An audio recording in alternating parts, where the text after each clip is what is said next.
been collecting since 1893. Bob Blackburn's the executive director of the Oklahoma Historical Society, who's proud of this largest single gallery in the entire Oklahoma History Center dedicated to American Indians. So a lot of the objects in this gallery would tie back to the time period of this movie. Blackburn's talking about one of the Oklahoma Historical Society's greatest acquisitions, the 80-minute silent film Daughter of Dawn, shot in the Wichita Mountains in July 1920 and starring, among others, a son and daughter of Chief Quanah Parker. Daughter of Dawn is the daughter of the chief of a Kiowa headman. And beautiful young lady, and two Kiowas want to marry her. One wants to marry out of love and respect. The other wants to marry because that means he's going to be the head man with all these new possessions and the teepee and all the status. And so you get this love triangle. Then there's a Kiowa woman who loves the bad guy, who is spurned throughout this whole story. Daughter of Dawn is an extremely rare film because it's estimated only 15 to 20% of all the silent movies on nitrate film have survived. And even rarer, this film has an all-American Indian cast. Nearly 300 people from the Kiowa and Comanche tribes were in the film and helped promote it. Scrapbooks have turned up that were kept during the filming of the movie. We have had people who have found notices of showing this movie in Kansas City. We have photographs of this being shown in Tulsa. We have newspaper articles about how some of the Kiowas and Comanches were touring with the movie and doing stage performances. But then, for whatever reason, the film just vanished. We don't know the entire story, but we know that the film disappeared from history in the 1920s. No one knew what happened. Well, in 2005, we get the first phone call from a private detective who says, I've got 5 of the 6 reels. I've done the research. I know the movie was made.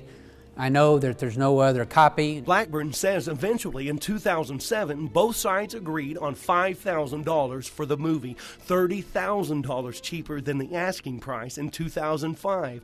And then the biggest bonus of all, while dubbing the movie off the highly flammable nitrate film, they realized the entire movie was actually there. There were no intertitles in that copy. Once we added the intertitles, the words between the scenes, and we knew what the words were because of the script, it was 6 reels. We didn't lose a minute of the film. It was probably in some lab on some shelf, and then into some family, and then this private detective did some work for whatever family it was, got that as partial payment. Like they said, oh, this is real valuable, take this in lieu of cash. And that's when we got the call. And the Oklahoma Historical Society knew right away what an amazing artifact they were getting. When 300 Kiowas and Comanches with the elders came here to the Wichita Mountains to shoot Daughter of Dawn, they duplicated the dance scenes, how they set up camp, how they hunted buffalo, among so many other things. And that's the kind of history you just can't replicate through documents and still photographs. By seeing them using the material culture in this very special place, within the communal group, and the way they reacted to one another, where would the elders sit? Where would the young people sit? Where would the women be in a dance circle? Where would the most prominent teepee be in a camp setting?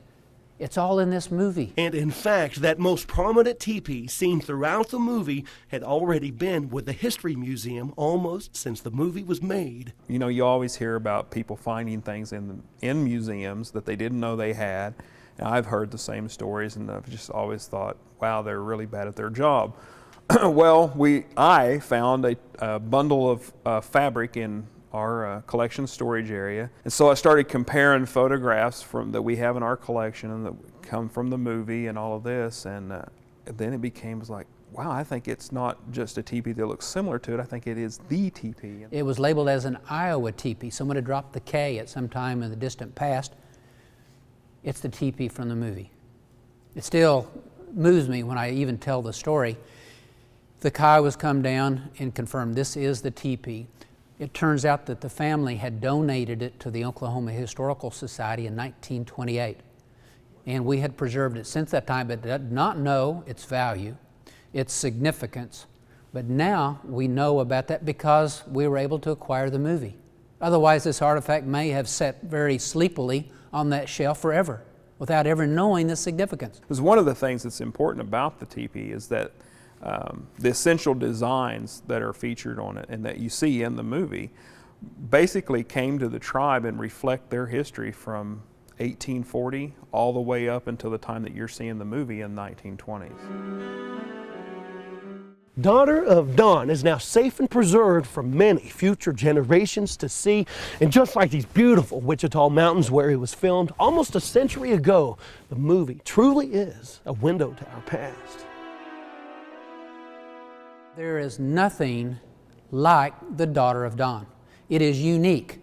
There's not an A, B, C, D, because it's one of a kind. And it is this window into our past that tells us a lot about the Kiowas and Comanches of that time.